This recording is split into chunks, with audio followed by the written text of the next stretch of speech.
اللہ تعالیٰ نے نا انسانوں کو انسانوں کے ساتھ مل کر رہنے کا فرمایا ہے۔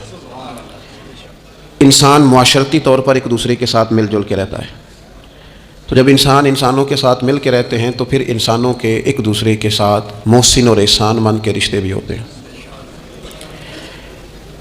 جس طرح احسان جتلانا ایک بہت بری صفت ہے اور ایک بہت بڑی باطنی اور روحانی بیماری ہے، اسی طرح احسان فراموشی کرنا بھی بہت بڑا ظلم ہے۔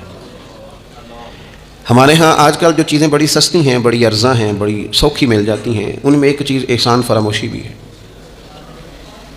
قرآن مجید فرقان حمید نے نا سورہ بقرہ کے اندر ایک مسئلہ طلاق کا بیان فرمایا کہ اگر کوئی خالی نکاح ہوا ہو اور طلاق دے دے اپنی بیوی کو تو وہ حق مہر کا کیا معاملہ کرے۔ طلاق ہو رہی ہے، طلاق، بات طلاق کی میاں بیوی کے جدا ہونے کی بات آ گئی، تو اس مقام پر اللہ تعالیٰ نے قرآن مجید میں میاں بیوی کو کیا کہا، فرمایا وَلَا تَنْسَبُوا الْفَضْلَ بَيْنَكُمْ، آپس میں ایک دوسرے کے احسان کو بھلا نہ دو۔ وقت طلاق بھی تمہارے جو ایک دوسرے پر احسانات ہیں ان کو بھلا نہ دینا، کیوں کہ ان اللہ بما تعملون بصیر، بے شک اللہ تمہارے کاموں کو دیکھ رہا ہے۔ انسان کا انسان کے ساتھ جو بھلائی کا رشتہ ہے، نیکی کا، اسے کبھی نہ بھلایا جائے۔ اور قرآن مجید نے کہا حل جزاء الاحسان الا الاحسان، کیا ہے بھلا نیکی کا بدلہ مگر نیکی، احسان کا بدلہ صرف احسان۔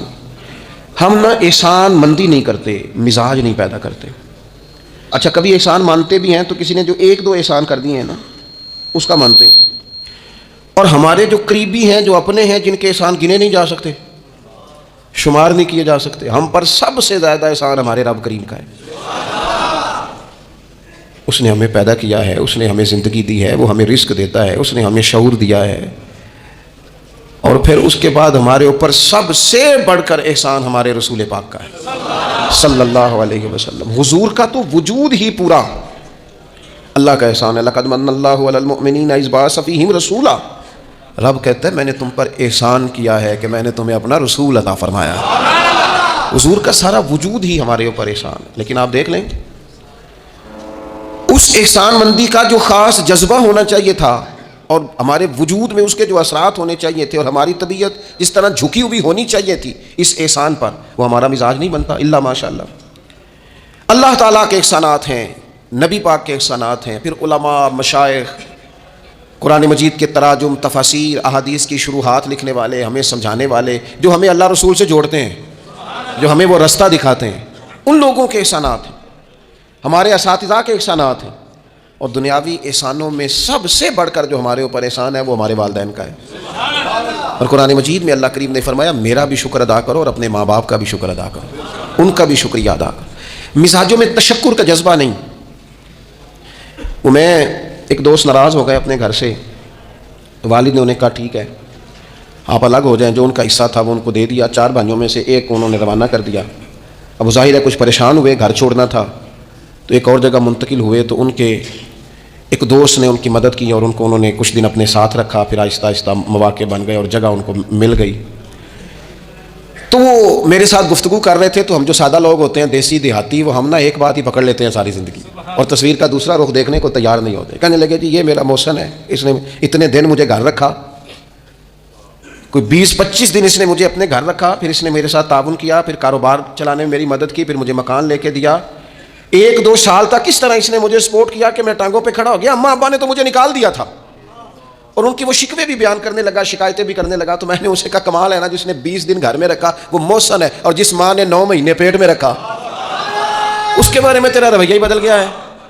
آپ غور کریں گے اور سمجھیں گے اس بات کو کہ 9 ماں نے پیٹ میں رکھا، اور کیا دکھ سہے، کیا تکلیف ہے۔ اور میں نے کہا اس نے 2 سال سپورٹ کی ہے، اور یہ تو تیرا محسن ہے، اور جس باپ نے اتنی سپورٹ کی کہ تیرے 3 بچے بھی ہو گئے، تو وہ بس 1-2 منٹ میں تو وہ چپ کر گیا۔ میں نے کہا تمہیں یہ سپورٹ نظر نہیں آئی؟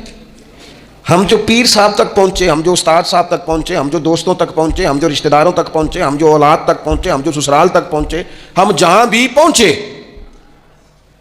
اس پہنچنے میں پہلا کردار ہمارے ماں باپ کا ہے۔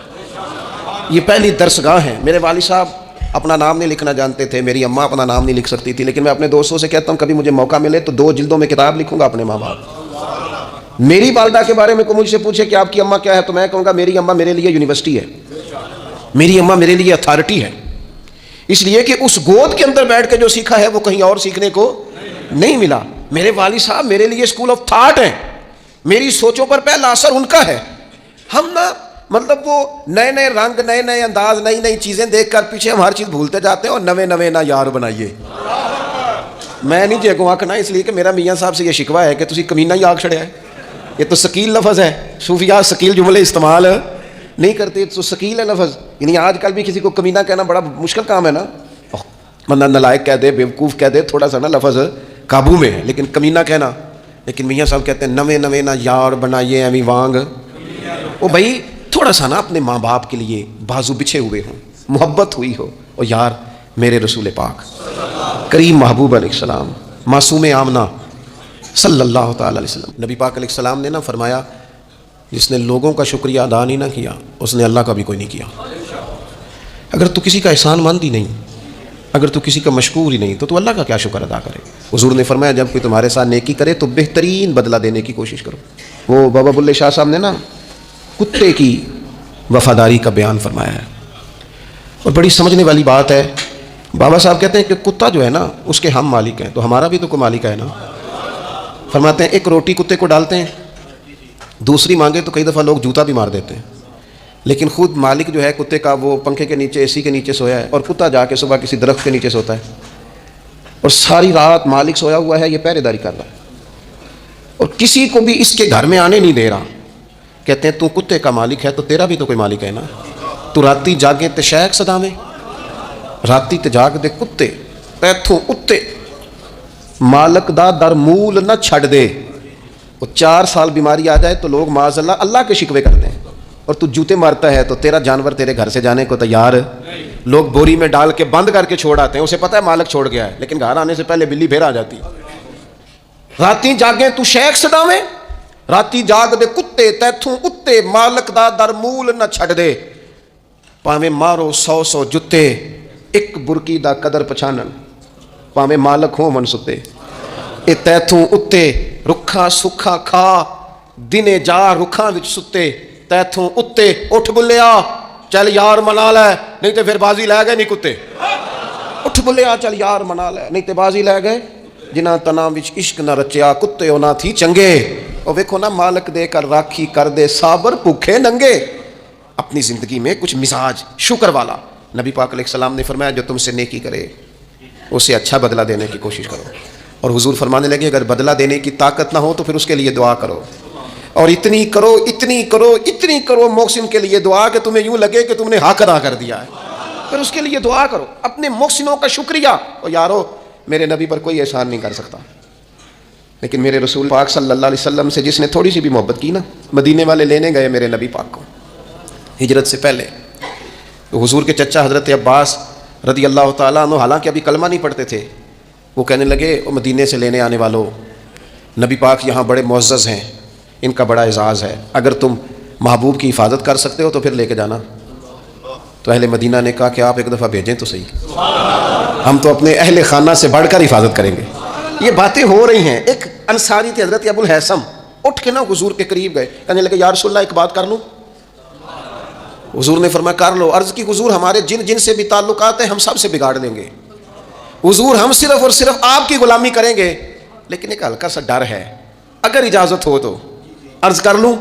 حضور نے فرمایا کرو۔ عرض کرنے لگے یا رسول اللہ کل کو اگر آپ کو غلبہ ملے اور اللہ کے فضل سے ملے گا تو پھر ایسا نہ ہو کہ آپ اپنی قوم کی طرف لوٹ آئیں تو پھر ہم سے یہ فراق یہ بچھوڑا سا نہیں جائے گا، حضور پھر آپ واپس تو نہیں آئیں گے۔ تو حضور نے ان کی بات سنی تو حضور مسکرا پڑے، فرمایا مدینے والوں سنو، کبھی نہ بھولنا میں تم میں سے ہوں اور تم مجھ میں سے ہو، چھوڑ کے کیوں؟ ہمارے ایک بزرگ سے کسی نے کہا تھا او تم لوگ مدینے زیادہ رہتے ہو، حالانکہ نبی پاک نے تو مکے میں زیادہ وقت گزارا ہے، 63 سالہ عمر مبارک میں سے 53 سال مکے میں گزارے، مدینہ طیبہ میں تو صرف 10 سال گزارے اور تم ہر وقت مدینہ کرتے ہو۔ وہ کہنے لگے جا کے اپنا کیلکولیٹر ٹھیک کر، تیرا یہ فلسفہ بھی ٹھیک نہیں، نبی پاک نے مکے میں 53 سال گزارے ہیں اور مدینے میں قیامت تک کے لیے ڈیرا لگایا ہے، جا کے کیلکولیشن ٹھیک کر۔ حضور نے فرمایا رہنا بھی یہاں ہے، دفن بھی یہاں ہونا ہے، قیامت میں اٹھوں گا تو میری قبر بھی مدینے سے کھلے گی۔ مدینے والوں نے نا ایک دفعہ پھر ایک موقع آیا، مکہ فتح ہو گیا، تو فتح مکہ کے بعد نا ایک جنگ تھی، اس جنگ میں نا کچھ مال غنیمت آیا، تو نبی پاک علیہ السلام نے وہ مال غنیمت، یہ ایک مؤلفۃ القلوب قرآن پاک کی اصطلاح ہے، تالیف قلب کے لیے مال دینا. تو مکے کے لوگ مسلمان زیادہ ہوئے تھے، نئے ہوئے تھے، حضور نے مال زیادہ دیا، صحیح حدیث میں موجود ہے، زیادہ مال ذرا محبوب نے ان لوگوں کو دیا. تو ایک دو نوجوان انصار مدینہ میں سے کہنے لگے ابھی تو ہماری تلواروں سے اہل قریش کا خون ٹپک رہا ہے اور مال انہیں زیادہ مل گیا. تو حضور نے خیمے میں اہل مدینہ کو جمع فرمایا تم نے یہ بات کی ہے؟ سچ بولنے والے لوگ تھے. عرض کی حضور ایک دو جوانوں کے منہ سے نکلی ہے. تو نبی پاک علیہ السلام نے فرمایا تم یہ کہہ سکتے ہو کہ یا رسول اللہ ان لوگوں نے تو آپ کو تکلیف دی تھی، ہم نے غلامی کی تھی، تم اگر کہو تو تم سچے ہو اس بات میں کہ یا رسول اللہ انہوں نے تو آپ کو نکلنے پہ مجبور کیا، ہم تھے جنہوں نے بازو کھول کے کہو تم یہ بات. تڑپ گئے اہل مدینہ. عرض کی حضور نہیں، ہم تو اندھیروں میں تھے، آپ کی برکت سے اللہ نے ہدایت کا نور عطا کیا. یا رسول اللہ صلی اللہ تعالیٰ علیہ وسلم آپ کے ذریعے اللہ نے ہمیں اپنی پہچان عطا کی، قرآن عطا فرمایا، یہ ساری نعمتیں آپ کے صدقے ملی. پتہ ہے حضور نے اہل مدینہ کی وفاؤں کا کس طرح ذکر فرمایا مدینے والو اگر ہجرت کا موقع نہ ہوتا، رب نے ہجرت نہ رکھی ہوتی تو میں تو انصار مدینہ میں سے ہوتا. اور حضور فرمانے لگے اگر لوگ چلیں مختلف وادیوں میں تو مدینے والوں جس وادی میں تم چلو گے میں بھی اسی وادی میں چلوں گا. اور حضور نے فرمایا میرے مدینے والوں سے انصار مدینہ سے صرف مومن ہی محبت کرے گا، اور ان سے جو بغض رکھے گا وہ منافق ہوگا، کیونکہ ان کی وفاؤں کا صلہ ہے کہ رسول پاک نے انہیں عزتیں عطا فرمائی. تھوڑا سا اپنی زندگی میں احسان مندی کا مزاج. ہمارے ہاں نا خود غرضی کو باقاعدہ رواج دیا گیا، اور بڑے بڑے غلط جملے جو اخلاقاً اپنی زبان سے ادا بھی نہیں کیے جا سکتے. میں تو جی کام نکالنے کے لیے کسی کو بھی باپ بنا لیتا، معاذ اللہ. مسلمان تو اس طرح کی بات نہیں کر سکتا. یہ خود غرضی، یہ لالچ، یہ وقتی طور پر کسی شخص کو استعمال کرنا، ٹیشو پیپر بنانا، یہ اہل ایمان کا تو طریقہ ہی نہیں. وہ تو یاد رکھتے ہیں ہر ایک کا احسان، وہ تو کسی نے محبت کی ہو تو اس کا خیال رکھتے ہیں، وہ تو ان چیزوں کو حضرت جعفر طیار نے کہاں شہادت دی تھی جنگ موتا میں، اور حق تھا اہل ایمان کا کہ وہ شہادت پیش کرتے، لیکن دین کے لیے گئے نا، حضور علیہ الصلوۃ والسلام کے فرمان پر گئے تو محبوب نے ان چیزوں کو یاد رکھا. جب ان کی شہادت کی خبر آئی تو حضور خود حضرت جعفر طیار کے گھر گئے، ان کے بچوں کو سینے سے لگایا. 3 دن تک حضور کے گھر سے کھانا پک کے آتا رہا. اور حضرت جعفر طیار کے بیٹے کہتے ہیں میرے لیے نبی پاک نے دعا کی تھی برکت کی. تو فرماتے ہیں زندگی میں کوئی ایسا سودا مجھے ملا ہی نہیں جس میں اللہ نے ڈھیروں نفع نہ عطا فرمایا. لیکن ان کی اہلیہ حضرت جعفر طیار کی گھر والی رو پڑی، عرض کی یا رسول اللہ صلی اللہ تعالیٰ علیہ وسلم اب میرے بچوں کا کیا بنے گا؟ والد کا سایہ اٹھ گیا، لیکن اسلام کسی کا حق نہیں رکھتا. کوئی مخلص ہو کر دین کے ساتھ چلے اور پھر اس شخص کا حق رکھا جائے، اس کی قدردانی نہ ہو، اس کو نوازا نہ جائے. من عمل صالحا من ذکر او انثى وهو مؤمن فلنحيينه حیاتا طیبہ.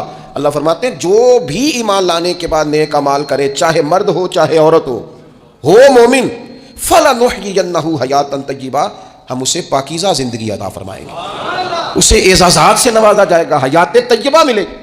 حضرت جعفر طیار رضی اللہ تعالیٰ عنہ کی اہلیہ اور میرے بچوں کا کیا بنے گا؟ والد چلا گیا. بڑے مسائل ہوتے ہیں زندگی میں، ہم نے دیکھا ہے والد کے جانے کے بعد کس طرح کی آزمائشوں سے لوگوں کو گزرنا پڑتا ہے. شروع میں لوگ آ کے کہتے ہیں ہم تمہارے ساتھ ہیں، پھر لوگ کہتے ہیں کوئی ایسا تو نہیں نا ابا چلا گیا، بڑا کچھ دے کے گیا ہوگا، اور پھر یہ نکمے کیوں ہیں، یہ کام کیوں نہیں کرتے. پھر وہی لہجے تھوڑے ہی عرصے کے بعد تبدیل ہو جاتے ہیں، انداز بدل جاتا ہے. لیکن جناب جعفر طیار کی اہلیہ جب رو رہی تھیں، آنسو بہا رہی تھیں، تو میرے محبوب نے بھی ایک وعدہ کیا. حضور نے کہا اگر ان کے باپ نے دین کے ساتھ نیکی کی ہے، خدمات پیش کی ہیں، تو پھر اسلام کسی کا حق تھوڑی رکھتا ہے. نبی کریم صلی اللہ تعالیٰ علیہ وآلہ وسلم نے فرمایا تو پریشان نہ ہو، انا ولیہم فی الدنیا والآخرہ. فرمایا میں دنیا میں بھی ان کا وارث بنوں گا، میں قیامت میں بھی ان کا وارث بنوں گا. میں والی ہوں، میں سرپرست ہوں ان کا دنیا اور آخرت میں. میرے دوستو اپنے مزاجوں میں تھوڑا سا نا پلٹ کے دیکھا جائے، محسنین پر غور کیا جائے. کتنے لوگ تھے انہوں نے ہمیں سہارا دیا، کتنے لوگ تھے زندگی کے موڑ پر کس طرح کر کے انہوں نے ہمارے ساتھ شفقتیں کی. میں نے تو کالج میں دیکھا ہے کہ جن کو بالکل دنیا دار نوجوان کہا جاتا ہے اور کوئی دینی تعارف اور دینی وفاداری نہیں رکھتے، وہ بھی ایک دوسرے کی فیسیں دے رہے ہوتے ہیں، وہ بھی ایک دوسرے کو کہہ رہے ہوتے ہیں چل یار سیر پہ جانا ہے چلتے ہیں. لیکن کسی کی نیکی کو یاد بھی تو رکھا جائے. حالات بدلتے ہی عنوان بھی بدل جائے، تھوڑی سی تبدیلی آتے ہی انسان کا مزاج بھی بدل جائے. یہ احسان مندی کا نہ ہونا، اور اگر کبھی ہونا بھی تو وہ جذباتی قسم کی. جیسا میں نے کہا کہ 1-2 احسان کسی نے کیا وہ تو یاد رکھ لیا گیا. دوسری شادی کرنا بالکل جائز ہے، کوئی اس میں 2 رائے نہیں. اگر کوئی حق ادا کر سکتا ہے تو کرے. لیکن نبی پاک علیہ السلام نے سیدہ خدیجہ الکبریٰ کی موجودگی میں دوسرا نکاح نہیں کیا. اعلیٰ حضرت بریلوی رحمۃ اللہ علیہ حج کے لیے تشریف لے گئے تو وہاں جتنے علماء اس وقت موجود تھے وہ سارے آ کے بیٹھ گئے، حضور ہمیں حدیث پاک پڑھا دیں، ہمیں تفسیر کے اسباق پڑھا دیں، ہم شاگرد بننا چاہتے ہیں، اسناد لے رہے ہیں۔ اب اس زمانے میں لوگ 6 ماہ سال اس سے بھی زیادہ حرم شریف میں رہتے تھے۔ تو وہاں کچھ لوگوں نے کہا حضور اتنا عرصہ آپ کو یہاں رکنا ہے تو آپ یہاں نکاح کر لیں۔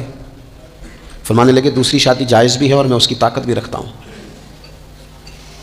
لیکن اعلیٰ حضرت فرمانے لگے میری اہلیہ نے نا تکلیفوں میں میرا ساتھ دیا ہے، میں اسے وقت نہیں دے پایا، دین کے کام میں لگا رہا، لیکن اس خاتون نے بڑی نیک نامی کے ساتھ میرے ساتھ زندگی بتائی ہے۔ یہ اعلیٰ حضرت کے لفظ ہے۔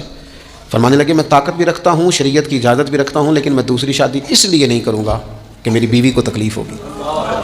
لیکن یہاں جناب حالات بدلے نہیں تو عنوان بدلا نہیں۔ میں نے کہا ہے کہ ناجائز نہیں کہہ رہا میں اس کو کسی مقام پر بھی، لیکن کچھ چیزیں ایسی ہیں جس کو آگے بڑھ کر ہم سیرت اور سوانے سے لے سکتے ہیں۔ سیدہ خدیجہ الکبریٰ رضی اللہ تعالیٰ عنہا نے حضور سید عالم علیہ السلام کے ساتھ وہ وقت گزارا تھا جو اسلام پر غربت کا وقت تھا، جو کفار کی اذیتیں برداشت کرنے کا وقت تھا، جس وقت معاذ اللہ کمر مبارک پر اونٹ کی اوجڑیاں رکھی جاتی تھی، راستے میں کانٹے بچھائے جاتے تھے، پتھر برسائے جاتے تھے۔ اس موقع پر سیدہ پاک حضور کی بارگاہ عالی مرتبت میں رہی۔ حضور کی ہر زوجہ کی کیا شان ہے۔ اور پھر سیدہ عائشہ صدیقہ جو محبوبہ ہیں محبوب خدا کی، کیا عظمتیں ہیں۔ پر سیدہ خدیجہ الکبریٰ کا انفرادی انداز ہے۔ حضرت عائشہ صدیقہ کہتی تھی میں نے اس خاتون پر ہمیشہ رشک کیا، بڑے سارے لوگ آتے تھے حضور سے ملنے، لیکن دروازے پر ایک خاتون بولی، جناب حالہ بنت خولد، دروازے پر خاتون بولی، اجازت مانگی السلام علیکم کے بعد میں آ جاؤں؟ تو سیدہ عائشہ صدیقہ فرماتی ہے محبوب نے جھٹ سے چہرہ مبارک اٹھایا، فرمایا یہ تو حالہ کی آواز ہے، یہ تو ختیجہ کی بہن ہے، یہ دیکھو کتنی آواز ملتی ہے، تو ختیجہ کی بہن ہے، حالہ کی، اب جلدی سے بلاؤ۔ کہتے وہ آ گئیں، بیٹھی، چلی گئی۔ میں نے عرض کی حضور اللہ تعالیٰ نے آپ کو بڑی بہتر ازواج دی ہیں، پر اس خاتون کا بڑا ذکر کرتے ہیں۔ تو سیدہ کہتی ہیں دیکھتے دیکھتے ہی حضور کے آنسو چھلکے، دیکھتے دیکھتے ہی رخساروں سے وہ نور بھری لڑی مبارک داڑھی کے قریب آنے لگی۔ محبوب فرمانے لگے جب لوگوں نے میرا حوصلہ توڑا تو عائشہ خدیجہ نے مجھے حوصلہ دیا، کہا لوگوں نے میرا انکار کیا وہ مجھ پر ایمان لائیں، لوگوں نے مجھے جھٹلایا انہوں نے میری تصدیق کی، اور پھر کہا اللہ نے مجھے جو اولاد دی وہ بھی خدیجہ الکبریٰ کے بدن سے دی۔ وَلَا تَنْسَبُوا الْفَضْلَ بَيْنَكُمْ، آپس میں ایک دوسرے کے احسان بھلا نہ دو۔ وہ جس نے ایک موقع پر جب تم قرض میں الجھ گئے تھے تمہارے ساتھ نیکی کی ہے وہ تمہیں ساری زندگی یاد رہی، اور جن بھائیوں نے، جس اہلیہ نے، جن دوستوں نے، ماں باپ نے، قریبی عزیزوں نے زندگی تمہارے نام کر دی وہ تمہیں بھول گیا ایک منٹ میں۔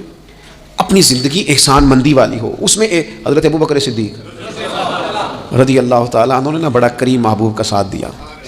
ایک موقع پہ نہیں درجنوں مواقع پر حضور نے فرمایا میں نے سب کی نیکیوں کے بدلے دے دیے، ابو بکر کا بازو تھام کے لے جاؤں گا رب ہی اسے اجر عطا کرے گا۔ حضرت صدیق اکبر رضی اللہ تعالیٰ عنہ کی ان باتوں کو میرے کریم نے ہمیشہ، بلکہ حضرت عمر کہتے ہیں میری اور جناب صدیق اکبر کی کسی بات میں شکر رنجی ہو گئی اور جناب صدیق حضور کے پاس چلے گئے اور جا کر کے عرض کیا کہ یا رسول اللہ صلی اللہ تعالیٰ علیہ وآلہ وسلم یہ معاملہ ہو گیا ہے۔ حضرت سیدنا ابو بکر صدیق کی بات سن کے حضور خاموش ہو گئے۔ حضرت صدیق نے عرض کی حضور میں نے کہا بھی تھا، عرض بھی کی تھی، لیکن عمر فاروق مانے نہیں، یہ اگر کوئی بھائی معذرت کرے تو اس کی قبول کر لینی چاہیے۔ ہمارے ہاں نا احساس ہونے پر منتیں کرتے دیکھے ہیں میں نے، بھائی اپنے بچوں سمیت آ کے بیٹھے دیکھے اور چار یار غلطی ہو گئی تھی۔ وہ بندہ جس کی روزانہ لاکھوں غلطیاں رب معاف کرتا ہے وہ کسی کی ایک خطا بھی معاف کرنے کو تیار نہیں ہے۔ شادی کا موقع ہے، منانے کے لیے جا رہے ہیں رشتہ دار، کہتے ہیں آج تو ٹائم آیا ناراض ہونے کا، اور تیار ہی نہیں ہے، راضی نہیں ہوتے ہیں۔ یہ حدیث یاد رکھ لینا، نبی پاک علیہ الصلوۃ والسلام نے فرمایا جس کا بھائی اس کے پاس معذرت لایا، معافی مانگنے آیا اور اس نے معاف نہ کیا، محبوب فرماتے میرے حوض کوثر پہ نہ آئے، یہاں نہ آئے۔ تیرا بھائی ہاں کوئی عقیدے کا مسئلہ تھا، کوئی شرعی معاملہ تھا تو بات اور تھی، ذات کے لیے بت بنا کے رکھے ساری زندگی اور معافی دینے کو ہم تیار نہ ہوئے، احساس ہی نہیں پیدا کیا کہ وہ جو آ گیا ہے وہ تو اب آ گیا، اب ہمیں درگزر کا حکم تھا۔ حضرت ابوبکر صدیق رضی اللہ تعالیٰ عنہ نے معذرت چاہی، لیکن جناب عمر کے مزاج میں جلال تھا، وہ ناراض ہیں۔ حضرت صدیق حضور کی بارگاہ میں حاضر ہو گئے، سارا مدعا عرض کر دیا۔ حضرت عمر کہتے ہیں میں پیچھے گیا اور جب میں گیا تو میں حال سارا سمجھ گیا۔ کہتے ہیں جب نبی پاک کی بارگاہ میں گیا تو جو حضور کے جملے تھے وہ جناب صدیق اکبر کی عظمت کو کہاں سے کہاں لے گئے۔ محبوب فرمانے لگے عمر کیا تم میری خاطر ابو بکر کو چھوڑ نہیں سکتے تھے؟ فرمایا جب سب مجھے جھٹلا رہے تھے یہ میری تصدیق کر رہا تھا، جب سب کی تلواریں نیام سے باہر نکلی ہوئی تھیں اور ابو بکر سینہ کھول کے میری حفاظت کر رہا تھا، تم میری وجہ سے اسے چھوڑ نہیں سکتے تھے۔ احسان کسی کا تو یاد رکھا جائے۔ اور جو لوگ احسان مند تھے، حضرت شیخ سعدی رحمۃ اللہ تعالیٰ علیہ فرماتے میں نے دیکھا ایک شخص کے پیچھے پیچھے ہرن چل رہا تھا، وہ ذرا میرے قریب آیا تو میں نے اسے آ کے کہا کہ یہ ہرن تو بندہ دیکھ کے بھاگ جاتا ہے، تیرے پیچھے کیسے چل رہا ہے؟ تو سعدی فرماتے ہیں وہ شخص کہنے لگا اس کا بچہ مر رہا تھا، میں نے بچایا ہے، میں نے اس کے بچے کو پانی پلایا ہے، گھاس کھلائی ہے، تو جب سے یہ دم ہلاتا ہلاتا میرے پیچھے ہے۔ حضرت سعدی فرماتے ہیں اس کے گلے میں رسی کوئی نہیں تھی، اور اگر اس کے گلے میں کوئی رسی تھی تو احسان کی رسی تھی جس سے وہ بندھا ہوا پیچھے پیچھے چلا آ رہا تھا۔ کوئی تو ایسی رسی، یہاں تو بھائی اتنا عجیب معاملہ ہو گیا ہے۔ ہمارے ایک بہت بڑے بزرگ عالم ہیں تو ایک دن فرما رہے تھے یار حد ہو گئی ہے، جن کو پڑھایا تھا لکھایا تھا وہ مقابلے میں آ کے بیٹھ گئے، ہم نے شاگرد بنائے تھے کہ دشمن تیار کیے تھے۔ وہ عربی کا ایک محاورہ ہے نا، جس سے نیکی کرو پھر اس کے شر سے بھی بچو، بعض تو اسے حضرت علی کا قول بھی کہتے ہیں۔ اپنی زندگی میں یہ مزاج کبھی نہ بنائیں، کبھی نہ بنائیں، کبھی کوئی ایسی طبیعت کے اندر بات نہ لائیں۔ لوگ مختلف لوگوں کے بارے میں نام لے کے ٹھٹھا کرتے ہیں معاذ اللہ، اور بڑی بڑی باتیں سناتے ہیں۔ ایک خان صاحب سے میری ملاقات ہوئی کچھ عرصہ پہلے، تو ایک انتہائی غریب آدمی کے گھر میں نے انہیں ڈیوٹی کرتے دیکھا، تو میں نے کہا یہاں ڈیوٹی کرتے ہیں؟ کہنے لگے یہ ہمارے صاحب بڑے امیر ہوتے تھے، غریب ہو گئے، سب چھوڑ گئے، حالات کا تغیر بدلا۔ تو میں نے کہا آپ کیوں نہیں چھوڑ کے گئے؟ کہنے لگے کیا کروں، مجبوری ہے، نمک کھا رہا ہوں، ان کے گھر کا نمک کھایا ہے، اب حالات کے تغیر اصلہ نال جنے کی کریے، وہ نسلاں تاک نہیں بھول دے۔ تو وہ میرے دوست کہنے لگے میں نے اسے 20 دفعہ کہا ہے کہ تو چلا جا، سب چلے گئے اور میرے پاس گنجائش بھی نہیں، لیکن یہ کہتا ہے یہیں روٹی کھائی ہے، جب راج کے ملتی تھی تب بھی کھاتے تھے، اب ایک ملتی آدھی آدھی کھائیں گے، رہنا یہیں پہ ہے۔ احسان مندی کا مزاج، اور بالخصوص اپنے قریبیوں کے بارے میں، اپنے اہل خاندان میں سے قریبیوں کے بارے میں احسان مندی کا مزاج بنائیں۔ اپنی طبیعت سے ناشکری، اپنی طبیعت سے رشتوں کو توڑنا، اپنے مزاج سے اپنے قریبیوں کے احسانات کو بھول جانا، اس سے باہر آئیں۔ اپنے اساتذہ کے لیے جذبات پیدا کریں۔ اعلیٰ حضرت رحمۃ اللہ علیہ فرماتے ہیں استاد بدرجے باپ کے ہے، اور اس استاد سے کون مراد ہے؟ شیخ مرشد بھی اسی میں داخل ہے، جس سے ہم تربیت لیتے ہیں، جس کی وجہ سے اللہ ہمیں کوئی خیر نصیب کرتا ہے، جس کی بات سے کچھ سیکھتے ہیں، وہ بھی اس میں داخل ہے۔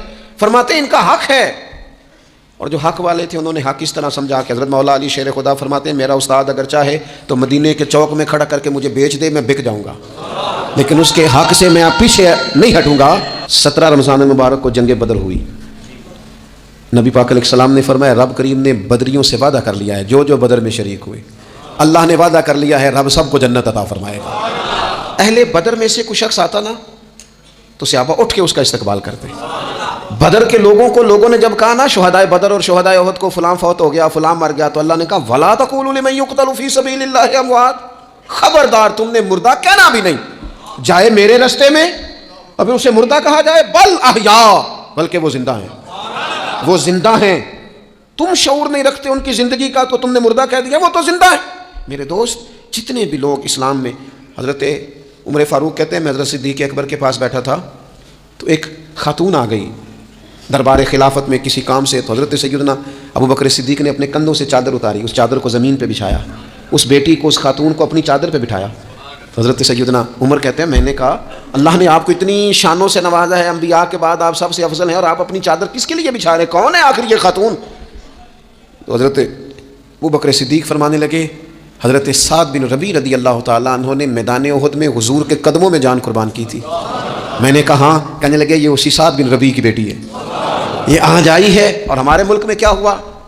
کبھی پلٹ کے دیکھنا شہداء کے خاندان کس کیفیت میں، کبھی پلٹ کے دیکھنا سرحدوں پہ جان دینے والوں کے بچوں کی کیفیت کیا ہے۔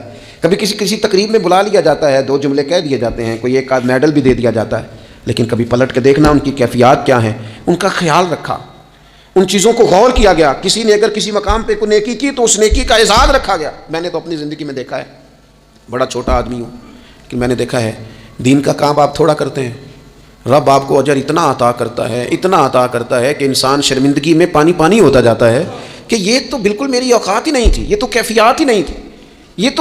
یہ اس مسجد کے نقشے کی جب بات چل رہی تھی تو نقشہ منظور کرنے والوں میں سے ایک صاحب نے مجھے کہا اتنی بڑی مسجد بنا رہے ہیں تو وہاں تو آبادی کوئی نہیں، تو اتنی بڑی مسجد بنا رہے ہیں تو لوگ کہاں سے آئیں گے؟ تو میں نے کہا ہمیں تو پہلے بھی نہیں پتا کہاں سے آتے ہیں۔ وہ کہنے لگے نہیں پھر بھی کوئی اندازہ تو ہو۔ میں نے کہا کہ میں چلے مسلمان پر ویسے ہی اعتبار کرنا چاہیے، تو میں تو ویسے ہی پگڑی داڑھی والا ہوں، سچ بتاتا ہوں مجھے نہیں پتا کہاں سے آئیں گے، پر امید ہے کہ آ جائیں گے۔ اب جو آ رہے ہیں وہ مجھے صرف ایک ہی بات کہہ رہے ہیں تہاڈی جگہ تھوڑی ہے، جگہ ذرا بتا لو۔ میں نے کہا ذرا ٹھہر جاؤ، جو چیزیں ہو رہی ہیں ان کو ذرا مینیج کر لیں۔ دیکھو اللہ تبارک و تعالیٰ، اللہ کا رسول، دین کسی کا قرض نہیں رکھتا، ہمارے مخلص ہونے میں دیر ہوتی ہے۔ ہم اور جلدی شکوہ کرتے ہیں اپنی زبان پہ، اللہ تعالیٰ ہمیں معاف فرمائے۔ بعض اوقات نہ چاہتے ہوئے کچھ ایسی باتیں آ جاتی ہیں جن میں بعد میں شرمندہ ہوتے ہیں، یار یہ جملہ کیوں کہا، دین تو بڑا اعزاز دینے والا۔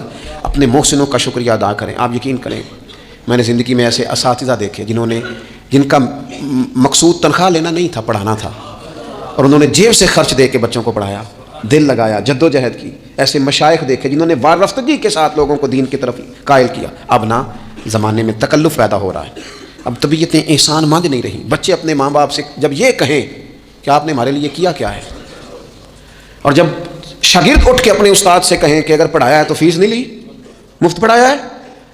اگر کوئی بیوی اٹھ کے اپنے خامد سے کہہ دے، نبی پاک علیہ السلام نے فرمایا، بخاری میں موجود ہے، کہ ساری زندگی تم عورت کے ساتھ نیکی کرتے ہو لیکن تمہارا ایک عیب دیکھتی ہے تو وہ کہتی ہے میں نے تو کبھی تم میں کوئی بھلائی دیکھی نہیں، یہاں تو سکھ پایا ہی نہیں۔ فرمایا اس بنیاد پر کثرت سے عورتیں دوزخ میں جائیں گی۔ اور اگر وہ خاتون جس نے سارے دکھ سکھ دھوپ چھاؤں خامد کے ساتھ گزاری، اگر خامد اسی کو اٹھ کے تانا زنی کرے اور اس کے دو ایک کاموں کو بنیاد بنا کر کے یہ چیز نہیں ملی، یہ کپڑا وقت پہ استری ہوا نہیں ملا، اس کی زندگی کی ساری نیکیوں کو توڑ کے رکھ دے، یہاں تک کہ اس کے ماں باپ کے بارے میں بھی کمزور جملے کہے، تو اللہ کا قرآن کہتا ہے وَلَا تَنْسَبُوا الْفَضْلَ بَيْنَكُمْ، آپس میں ایک دوسرے کا احسان بھول نہ جایا کرو۔ تھوڑا سا احسان مند رہیں، تھوڑا سا چیزوں کو سمجھیں، تھوڑا غور کریں۔ اگر یہ مزاج میں بات پیدا ہو جائے تو زمانے میں قرار آئے گا، ہم ایک دوسرے کی قدر کا احساس ہوگا، مل کے رہنا ہم پسند کریں گے، ہمارے اندر وہ چیزیں آئیں گی۔ یہ ادارے بنتے ہیں، یہ چلتے ہیں، لوگ آتے ہیں، میرا ہی نام ہے، مجھے ہی لوگ جانتے ہیں، میرا ہی تعارف ہوتا ہے، لیکن میں تو ابھی آیا ہوں۔ تو جس نے یہاں میرے آنے سے پہلے صفیں بچھائی ہیں وہ بھی تو بڑا قیمتی آدمی ہے نا، جس نے جھاڑو دیا اس کی بھی تو بڑی بات ہے نا۔ جو میں چلا جاؤں گا اپنے معاملات میں، جہاں مجھے مزید سفر کرنے نکل جاؤں گا تو یہاں ڈیوٹی کریں گے، یہاں سے چیزیں اٹھائیں گے، ان کی بھی تو بڑی بات ہے نا، لیکن ہم احسان ماننے کو تیار، یعنی سو رہے ہیں سیٹھ صاحب گاڑی میں، پیر صاحب، علامہ صاحب سو رہے ہیں، ڈرائیور گاڑی چلا رہا ہے، وہ سویا ہوا پتہ نہیں کتنی دیر ہو گئی، ایک ذرا جگہ کسی جگہ بریک لگ گئی ہے تو آنکھ کھلتے کہتا ہے تیار نہ چلا، او بھائی تو سویا ہوا تھا۔ اس کی نیکی سمجھ، جس نے ساری رات تجھے سفر کرایا ہے اور یہاں تو تلخ ہو گیا صرف ایک بات پر، احسان مندی کا مزاج نہیں۔ مطعم بن عدی ایک سردار تھا قریش کا، یہ بات نا، یہ ایک میں پڑھتے میں بدر کو پڑھ رہا تھا دراصل، یہ ایک بات میں نے پڑھی تو یہ سارا عنوان ہی میں نے بدل دیا، میں نے کہا بات ہی اس پہ کرنی ہے۔ ایک شخص کا ذکر آیا بدر میں، مطعم بن عدی کا، کافر ہے، مسلمان نہیں ہوا، بدر میں اس کا ذکر آیا۔ ذرا دیکھیے ذکر کیسے آیا۔ نبی اکرم صلی اللہ تعالیٰ علیہ وسلم جب طائف سے واپس آئے نا، تو جب کوئی شہر سے جاتا تھا واپس آتا تھا تو کسی کی پناہ میں آتا تھا تاکہ پھر اسے تکلیف نہ دے، اس دور کا رواج تھا۔ تو نبی پاک علیہ السلام جب واپس آئے تو کئی لوگوں سے بات کی گئی لیکن کوئی بھی آگے نہ بڑھا حضور کی حفاظت کے لیے۔ تو مطعم بن عدی اپنے 6 یا 7 بیٹوں کو لے کر اسلحے سمیت پوری شان و شوکت کے ساتھ نبی پاک کو لے کے آیا، اور پھر حضور نے بیت اللہ شریف میں نماز پڑھی۔ وقت گزر گیا، ایک دور کی بات تھی، ایک بات تھی، وہ دور گزر گیا، اس کے بعد بڑے دور آئے، اللہ نے معراج عطا کی، حضور یہاں آ گئے مدینہ طیبہ میں، یہاں سینکڑوں لوگ مسلمان ہوئے، بدر میں اللہ نے فتح دی۔ جب بدر کے قیدیوں کی بات چل رہی تھی نا، یہ جو لوگ قیدی ہو کے ہیں انہیں کس طرح چھوڑنا ہے، تو بڑے بڑے سردار مکے کے تیار تھے سفارش کے لیے آنے کے لیے، ان قیدیوں کو چھوڑ دیا جائے۔ یہاں بھی مشورہ ہو رہا تھا کیا کرنا ہے، قتل کر دیا جائے ان کفار کو، یہ بھی مشورہ تھا، فدیہ لے کے چھوڑ دیا جائے، یہ بھی مشورہ تھا، بہت ساری چیزیں ابھی طے ہونی تھی۔ تو ان ساری باتوں کے بیچ اچانک کیفیت بدلی۔ صحابہ کہتے ہیں باتیں ہوتے ہوتے ایک نیا رخ بات نے اختیار کیا۔ محبوب کریم اچانک فرمانے لگے آج اگر مطعم بن عدی زندہ ہوتا، کیونکہ فوت ہو گیا تھا، کہا آج اگر مطعم بن عدی زندہ ہوتا اور وہ مجھ سے آ کے کہتا ان قیدیوں کو چھوڑ دے، تو حضور فرماتے ہیں میں دیر نہ کرتا فوراً ہی چھوڑ دیتا، چونکہ مجھے اس کی وہ نیکی یاد ہے، اس نے وہ جو اس وقت میرے ساتھ رویہ رکھا مجھے بھولا نہیں۔ صرف ایک بات آپ کی خدمت میں عرض کرنا چاہتا ہوں کہ اپنی زندگی میں نا وہ انسان بڑا چھوٹا ہوتا ہے جب ماں اسے وقت دیتی ہے، بڑا چھوٹا ہوتا ہے جب باپ اسے وقت دیتا ہے۔ بڑے اساتذہ کے پاس بڑی کتابیں جب بندہ پڑھتا ہے وہ بھی بڑا وقت ہوتا ہے، لیکن جب اسے یہ اچھی طرح پہچان کرانی ہوتی ہے نا کہ یہ الف ہے، یہ با ہے، اور نہیں یہ تا ہے، آنکھیں کھول کے دیکھ، 2 نقطوں والا تا ہوتا ہے، یہ سا ہے، وہ بھی بڑے مشقت والے لوگ ہوتے ہیں، وہ بھی بڑی محنت کرتے ہیں، لیکن کیا کریں بھول جاتے ہیں لوگ، نہیں یاد رہتا۔ وہ جس کی بات سن کے اللہ نے دین کی توفیق دی، اس کی بات سن کے اس طرف مائل ہوئے، پھر ریسرچ کی اور پھر اسی کو ان پڑھ کرنا شروع کر دیا، پھر کہا کہ وہ توجہ تو اس نے دلائی تھی پر یہ بندہ ہی ٹھیک نہیں۔ یہ ہمارے ہاں عجیب ناشکری کا اور احسان فراموشی کا مزاج آیا ہے۔ ہمیں ہمارا دین کہتا ہے آپس میں ایک دوسرے کے احسانوں کو بھلانا نہ، اور نیکی کا بدلہ ہمیشہ نیکی رکھنا۔